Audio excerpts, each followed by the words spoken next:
তো সত্যযুগে, এটা সত্যযুগের ঘটনা। মনু এবং শতরূপা দুজনেই ভগবান খুব বিষ্ণু ভক্ত ছিলেন। তো ওনারা ভগবানের এত ভক্ত ছিল, ভগবানের খুব সেবা পূজা করতেন এবং কঠোর তপস্যা করেছিল ভগবানকে পাওয়ার জন্য।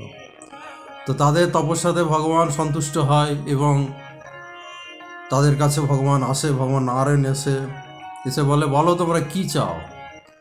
তখন মনু শতরূপা বলে যে আমরা কিছু চাই না, আমরা আপনার মতন একটি পুত্র সন্তান চাই। তখন ভগবান নারায়ণ বলেন, আমার মতন পুত্র সন্তান আমি কোথায় পাবো, কোথায় খুঁজে নিয়ে তোমাকে দেব। তবে ঠিক আছে, তোমরা আমার ভক্ত, ভগবান ভক্তবাঞ্ছা কল্পতরু, তোমরা যখন চাইছো, ঠিক আছে, আগত ত্রেতা যুগে আমি তোমার গর্ভেই জন্ম নেব। হ্যাঁ, তো আগত ত্রেতা যুগে তখন কি হলো, শতরূপা হলো কৌশল্যা, আর মনু হলেন দশরথ।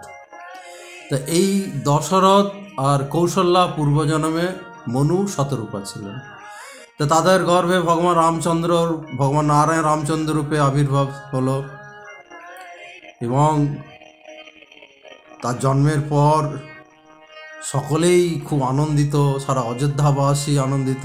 এবং দশরথ এবং কৌশল্যা বা অযোধ্যার যা মাতা ছিল ভগবান রামচন্দ্রের কৈকেয়ী সুমিত্রা, খুবই সুখে দিন কাটে। হ্যাঁ, ভগবান রামচন্দ্রের আরও ভাই ছিলেন লক্ষ্মণ, হ্যাঁ, এবং ভরত, শত্রুঘ্ন। দশরথের এত সুন্দর দিন যাচ্ছিল কল্পনার বাইরে। ভগবান তার বাড়িতে আছেন, ভগবানের বিভিন্ন বাল্যলীলা দর্শন করছে। কিন্তু ভগবান শ্রীকৃষ্ণ গীতাতে বলছেন যে এই পৃথিবীটা শান্তির জায়গা নয়, এই পৃথিবী হচ্ছে দুঃখের জায়গা। হ্যাঁ, ভগবান কৃষ্ণ অর্জুনকে বলছে, হে অর্জুন, তুমি যেভাবেই চেষ্টা করো, যতই বুদ্ধি লাগাও, যেভাবেই যে অ্যাঙ্গেলেই চেষ্টা করো, সুখে থাকবে, সুখ কিন্তু এখানে তুমি পাবে না। কারণ এই পৃথিবী হচ্ছে দুঃখের আলয়। গীতাতে যেন ভগবান বলেছে, অশাশ্বতম দুঃখালয়। হ্যাঁ, দুঃখ কনফার্ম। তো এখানেও তাই হলো, ভগবান জন্মগ্রহণ করেছেন, ভগবান তার পিতা দুঃখ পাচ্ছে। দশরথের ঘরে সে সুখ আর থাকলো না। হঠাৎ কালক্রমে বিশ্বামিত্র মুনি এসে হাজির। বিশ্বামিত্র মুনি এসে বলছেন যে তোমার বালক রামচন্দ্রকে আমাদের দাও। হ্যাঁ, কারণ আমাদের যজ্ঞ অনুষ্ঠান করতে দিচ্ছে না বিভিন্ন অসুরেরা। কেন, অসুরেরা সবসময় দেবতা বিরোধী, ওরা দেবতাদের ক্রিয়া অনুষ্ঠান বা দেবতা বিরোধী এবং দেবতার ভক্তের বিদ্বেষী। তো দশরথ তো একদম খুব কঠিন পরিস্থিতিতে পড়ল যে আমার এই ছোট ছোট বাচ্চা দুটো কিশোর বালক, এরা অসুরদের মারতে যাবে। আর বিশ্বামিত্র মুনি তো কথা কাটা যাবে না। বিশ্বামিত্র মুনি খুব তেজস্বী মুনি, যদিও উনি ক্ষত্রিয় ছিল, কিন্তু তপস্যা করেছেন এবং ব্রহ্ম জ্ঞান বা ব্রাহ্মণের সমস্ত গুণ তার ছিল। এবং বিশ্বামিত্র মুনি যেহেতু বলছে ভগবান রামচন্দ্রকে দিতে হবে, আমাকে উপায় নেই, দিতেই হবে।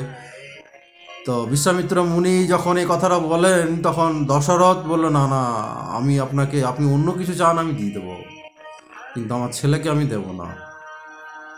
কারণ ওই রাক্ষসরা কঠোর রাক্ষস, আমার এই ছোট ছোট বাচ্চা। তারপরে সেখানে কি হয়, দশরথের রাজসভায় ছিল রাজগুরু বৈশিষ্ট্য মুনি। তো বৈশিষ্ট্য মুনি তখন বোঝায় যে চিন্তার কোনো কারণ নেই, তোমার ছেলেদের কিছু হবে না। আর বিশ্বামিত্র যা বলছে তুমি তো শোনো, বিশ্বামিত্রের সঙ্গে তোমার ছেলেদের পাঠিয়ে দাও, তোমার সন্তানের কিচ্ছু হবে না। তো যাক, এইভাবে বিশ্বামিত্র মুনি রামচন্দ্র ভগবান লক্ষ্মণকে নিয়ে চলে যায় এবং পথে যেতে যেতে সেই রাক্ষসদের মারে, অহল্যাকে উদ্ধার করে। হ্যাঁ, এবং মিথিলাতে হরধনুষ ভঙ্গ করার পর সীতা দেবীর স্বয়ম্বর সভার আয়োজন হয় এবং স্বয়ম্বর সভা আয়োজন করার পর দশরথকে ইনভাইট করে, দশরথকে ডেকে পাঠায়।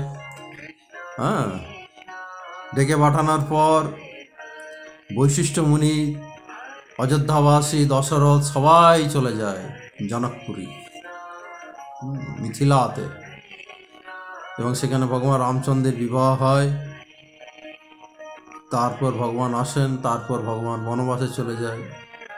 তো সুতরাং আমাদের সবসময় সবাইকে মনে রাখতে হবে এই পৃথিবী শান্তির জায়গা নয়। সুতরাং আমরা যদি ভগবানের শরণাপন্ন না হই, অ্যাজ এ রেজাল্ট জিরো, কেউ কোনো মতে শান্তি পাবে না।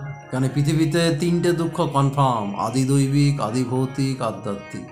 তিনটে দুঃখ, সে মুনি তপস্বী যেই হোক না কেন, যত বড়ই ইয়ে হোক। হরে কৃষ্ণ।